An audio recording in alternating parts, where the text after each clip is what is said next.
10.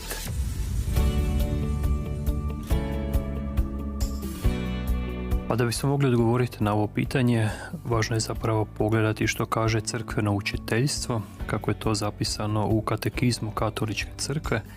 Tako u 824. broju katekizma piše kako crkva ima puninu sredstava spasenja i u njoj i po njoj, po Božoj milosti, postižemo svetost.